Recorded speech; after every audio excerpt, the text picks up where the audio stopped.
सबका बीमा सबकी रक्षा विधेयक 2025 पर बोलने के लिए। ध्यान से सुनिए, आप ही की बातें कर रहा हूं।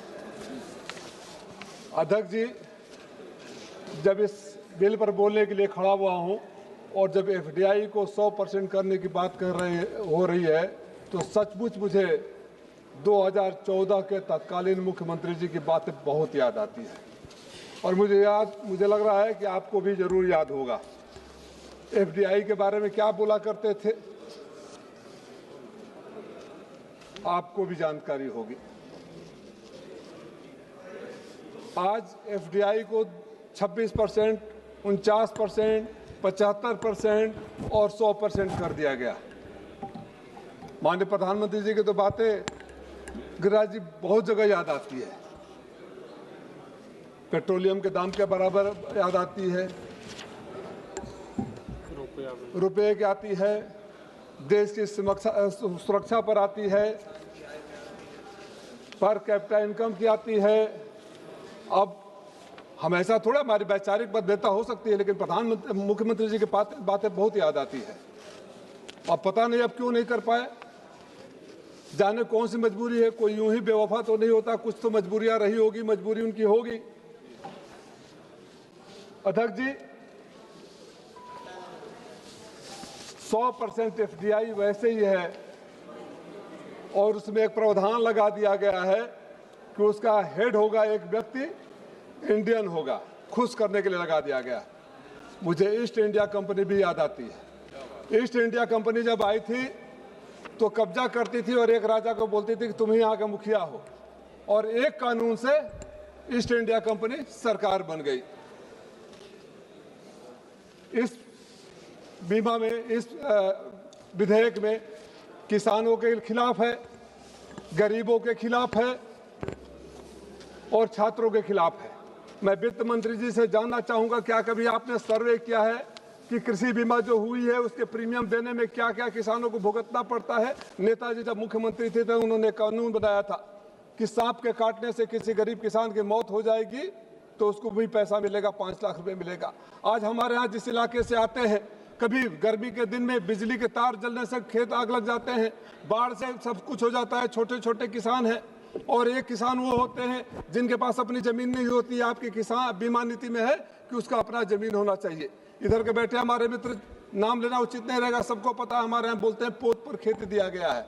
यानी गरीब आता है, 1 साल का पैसा दे देता है और उसकी खेती करवाता है, उसके नाम से जमीन नहीं होती है। अगर कुछ हो जाता है तो उसको तो कुछ नहीं मिलेगा। और पता है मजदूर कौन होते हैं? वो जो ठेके पर लगे करते हैं वो पीडीए समाज के होते हैं ज्यादातर। इसीलिए पीडीए के खिलाफ भी है, सोची समझी एक साजिश है। और एक चीज का तरफ और संज्ञान लाना चाहूंगा, माननीय वित्त मंत्री जी का अगर ध्यान दे तो, गरीब छात्र होते हैं, पढ़ाई शुरू होती है, कोई आपदा आती है, कोई मुसीबत आती है, घर का मुखिया के देहांत हो जाता है, उस गरीब छात्र की पढ़ाई खत्म हो जाती है, उसके पास फीस जमा करने के लिए पैसा नहीं होता। इंश्योरेंस करना है तो उस सेक्टर में करो कि अगर कोई गरीब, और गरीब में फिर कह रहा हूं कि पीडीए है, इसलिए मैं बार बार कह रहा हूं कि पीडीए समाज के खिलाफ सोची समझी आपकी साजिश है। आप उनके लिए कुछ नहीं करते हैं। चिकित्सा सबसे महत्वपूर्ण विषय होता है। आपने आयुष्मान कार्ड का बड़े डंका बजाकर किया। हमारी सरकार थी उत्तर प्रदेश में तो किसी गरीब को अगर 40 लाख रुपए का भी अगर किडनी ट्रांसप्लांट और हार्ट का होता था उसको दिया जाता था। आज आयुष्मान कार्ड 5 लाख से ऊपर, आज की महंगाई का देख ले, 5 लाख में कौन इलाज होता है? आयुष्मान कार्ड लिमिटेड होता है। मुख्यमंत्री के यहाँ जाते थे, मुख्यमंत्री जी के यहाँ हम लोग लिख देते थे, किसी पद पर नहीं होते थे, कोई लिख देता था, भाजपा के साथ ही सबसे ज्यादा लिखते थे बेचारे, उनको कोई सुनता नहीं था, जितना होता आ जाता था पैसा। आज मुख्यमंत्री जी के यहाँ अगर 5 लाख लिखो तो 50,000 रुपया आता है, उदाहरण में दे दूंगा। और आपको भी झेलना पड़ रहा है। अब प्रधानमंत्री जी ने तो जब थे मुख्यमंत्री तो कहते थे मैं प्रदेश का मुखिया हूं, मुझे पता है कि केंद्र सरकार किस तरह परेशान करती है प्रदेशों को। आज भी हो रहा है। अब चूंकि इनकी मजबूरी है, लोग कह नहीं पाएंगे, अधिकतर राज्यों में उनकी सरकार है, तो ये उसी तरह की मजबूरी है। आप इधर एड्रेस करो। आप ही को कर रहे हैं सर, आप ही को कर रहे हैं। ये लोग उस लायक भी नहीं कि उनको हम जवाब दें। Don't give reply. Yes, you are right, sir. You are right, sir.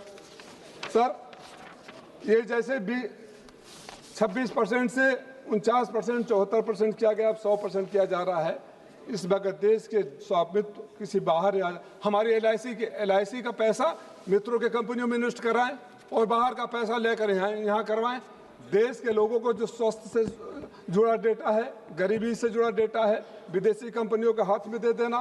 और this is also noteworthy to that when the FDI limit was raised from 49% to 74% in 2022. Rajiv Rai ji, please try to conclude. Similar insurance was regarding. अभी तो 2-3 minute दे दीजिए, हम तो साथ में रहते हैं सर। सच सुना नहीं जाता सर, आप तो सुन लीजिए। एक मिनट से कंक्लूड सर, मैं ये कहना चाहता हूँ कि ये जो विधेयक लाया गया है, जो ये गरीबों के खिलाफ है, इसमें सामाजिक सुरक्षा की कोई बात नहीं की गई है। सामाजिक सुरक्षा की जब जिस विधेयक में बात न हो और खास तौर से किसानों को, मैं चाहता हूं कि इसमें उस प्रावधान हो पूर्वांचल के लोग, जहां पश्चिमी उत्तर प्रदेश और हरियाणा और पंजाब की तरह किसान नहीं होते, छोटे छोटे किसान होते हैं, अगर उनके साल भर में 3 बार मुसीबतों से खेती नुकसान होती है, तो उन लोगों को भी जो कंट्रेक्चुअल खेती करते हैं उनको भी फायदा हो और गरीब किसानों की सुरक्षा हो, गरीब छात्रों को पढ़ाई न रुके उसके लिए हो, और चिकित्सा के लिए चाहे जितना भी पैसा लगे पैसा देने की जिम्मेदारी सरकार ले। 100% FDI जहां होगा समाजवादी पार्टी उसका विरोध करेगी। देश का पैसा देश के लिए होना चाहिए, अभय कुमार सिन्हा जी।